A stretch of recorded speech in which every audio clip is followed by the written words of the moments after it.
Hello guys, Chris here from Wrath of Course once again, and today I'm going to give you 4 handy hints and tips what you can utilise when playing Wrath of Course on UnTap.in.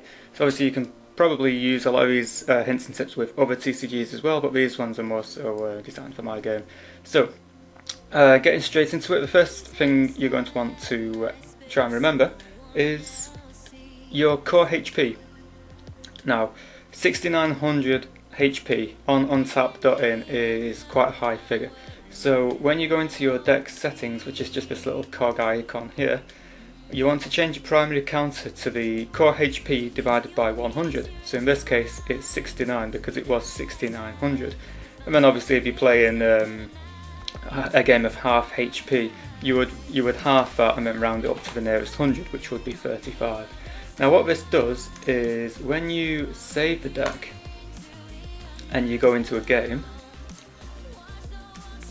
your HP in the corner here now, if it will let me change my deck to the mono white humans, there we go. It will now change the figure over here on the health, which is your primary counter, 35. So when you gain or lose health, you can just basically left click and right click this to go up and down in figures of 1. Now obviously try not to put the double 0 on the end because you cannot go up and down by the 100, you have to go up and down by the 1, so that will take a lot of time. So that is the first useful hint and tip what you can use for when you're playing against somebody. It's a really easy way of keeping track of your life. Next is on your initial draw hand, just before you start the game, this is where you're going to be drawing 10 cards. Now you will be told as part of the game rule is to discard any 3 cards, not discard but place 3 cards from your opening hand to the bottom of your deck, because you should draw 10 and then you should have a hand of 7 to begin with. So let's say we're going to pick 3 random cards out here, for example.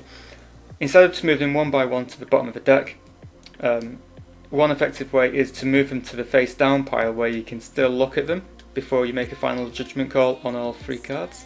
So what you will basically do is, say you didn't want, I don't know, power amplification, you'd basically hover over it, move to this little middle menu here and just move it to your face down pile.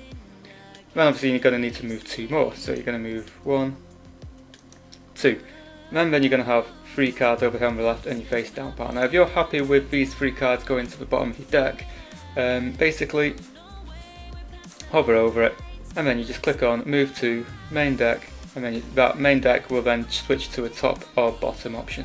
Click on the bottom and then it'll jump them to the bottom of your deck, and then you can start basically to continue play from turn 1. Second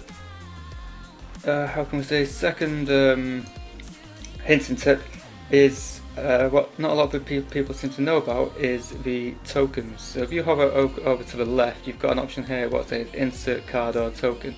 Now I've named my tokens, basically it's a colour followed by the word element. So when you go to generate your elements on your core and your terrain, you can basically just type in one of these. If you've searched for it once before, you can just hit the play button over here, and then what this will do is it'll create a white element, so when you start your turns you can generate a white element what matches your core or your terrain. Obviously when you start getting more terrains and that into play, instead of going over to that menu you could just clone this token card here, and so on and so forth. So it's a really cool way of getting them into play so you don't forget how many elements you've got. And then finally, the last hint and tip is the unit counters. So let's say for example we're getting quite deep into a game now and these cards are all in play. So these attack and HP values alter quite a lot in game because the terrain card it placed on gives it a 100 HP. You can have a card what can give it a nice little buff, and eventually, you know, even it's got a red ability on the card that says whenever it attacks it gains 100 attacks. So these figures are continuously changing.